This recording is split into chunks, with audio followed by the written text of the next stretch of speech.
My grandparents lived on Sturbridge Court for 30 years, the longest they'd ever stayed in one place. 30 years of life packed inside its brick walls, evidence bursting from the attic, threatening to topple out of the garage, and hidden deep underneath the house. When my grandfather passed away last year, it was time to move. It was time to let the levees burst and 30 years of past come pouring out.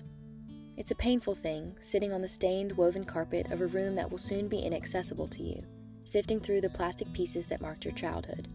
Your stomach twists at the base not because you're sorting through Legos or your favorite dollhouse with its little linen curtains and French-style furniture, or the crafting projects you did as a kid, but because this space will no longer be yours. Its pink walls will be painted white, its furniture put on the curb, its locks changed. You can no longer run down its steps, left hand shaking the warm wooden banister as you go. You can no longer stroll through its kitchen, perusing its shaky drawers for zebra cakes and chocolate buttons. Inaccessible.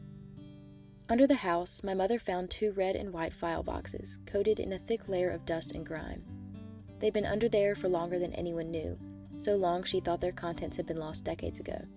After more than 20 moves, England to Ireland, to New York, to Pennsylvania, to New Jersey, to North Carolina, back to New Jersey, to California, back to New Jersey, and finally back to North Carolina, they'd gotten left behind, nestled in the back of a closet and missed on the final walkthrough, left for the next owner to find. Records, a lot of them. Worn black Pink Floyd, a faded portrait of the Beatles, bright colors of the Rolling Stones. The plastic things of my mother's childhood, suddenly reappearing from the depths of this house, of her memory, suddenly accessible. When my mother was a child, Saturday was cleaning day, but it was also the day her father just might bring home a new record. I can see them so clearly, cleaning a house I've never been in, vacuuming the cream carpets in their sunken living room, dusting the brick fireplace in the corner, moving the long green drapes out of the way.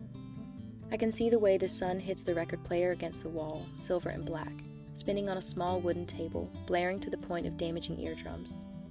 I can see my mother, 13 at the time, dancing as she dusts the windowsills in an oversized white t-shirt, her hair a dark curly mess, her legs like thin stalks, marked on one knee by a strawberry red birthmark. I can see her father, my grandfather, resting on the striped linen couch, a cigarette burning between his fingers as he sings loudly past his gray, no, brown, mustache, and taps his calloused, cracked fingers to the beat. I can see her mother, my grandmother, dressed in tones of brown, a red scrunchie tying her hair above her head as her delicate hands wipe the kitchen counter, hips swaying and head bobbing in an expression of quiet enthusiasm, singing into the sink as she works. It went on this way for years, just the 3 of them and music.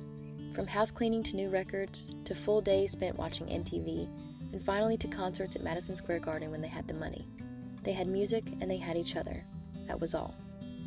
When they first moved to the United States in 1972, my mother had just crested 3 years old. For 3 months, they made their home in the Melody Motel, painted yellow with low ceilings and high windows, marked on the side of Route 115 with pale blue letters and a treble clef. I can see them here too, my grandfather stuffing spare change into the back of bedside drawers, broken at the edges, my grandmother lighting lavender candles to banish must and mold. They didn't have a kitchen, so for each meal they would head across the street to Caesar's Diner, a scene straight out of the 1950s, red neon sign and stainless steel. Straight to the back booth, the chill of a Pennsylvania winter making the cracked brown leather feel ever warmer. I imagine they ordered my mother ice cream on the days they could afford it, even pie if it was fresh. I'm sure the owner knew them by name, knew the shadow of my mother's small frame and the patter of her little boots as soon as she swung open the door. If not, he knew her by the sound. The click of a quarter and a phrase.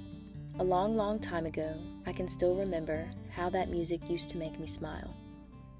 A 3-year-old and 2 British 20-somethings singing every word of American Pie, thick accents drawing glances from the regulars seated on the round leather bar stools, bolted to the floor, silver-lined. 25 cents would buy you 3 songs on the tabletop jukebox, red lettering and white buttons granting infinite choices, child size.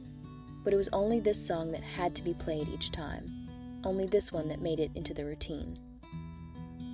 Before my grandfather passed, and before my grandmother left Sturbridge Court, they had a routine of their own. Not every meal, not every day, but often. Coming home to them, I could see it from the end of the long brick path, the glass on either side of their white wooden door a kaleidoscope of colors that told me one thing. When I got closer, feet ascending the brick steps, moss clinging to my tennis shoes, I'd know, door thumping to the beat of David Bowie, R.E.M., Paul McCartney. Music video night, their personal recreation of the old MTV. I'd find them sitting on opposite sides of the cigarette-burned couch and the TV looking hazy.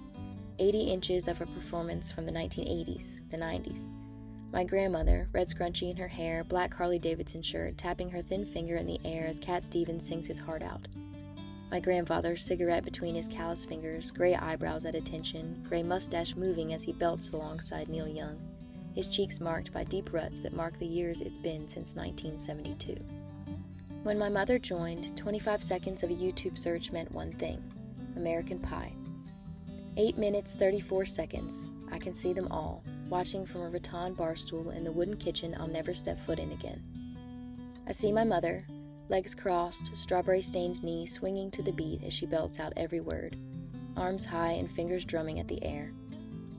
I see my grandmother, eyes closed, head bobbing in her way of quiet enthusiasm, finger raised, tapping gently as she sings, every word. I see my grandfather, fully reclined with arms behind his head, foot tapping, mustache moving ever slightly as he mumbles, every word. My mother packed the treasure trove of records, and I packed their extensive collection of CDs, cardboard and tape keeping them safe. We packed my grandfather's guitars, his iPod.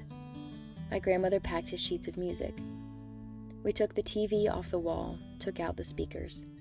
We put the couch on the street, cigarette burns filling with water when it rained. We packed in silence, just the three of us.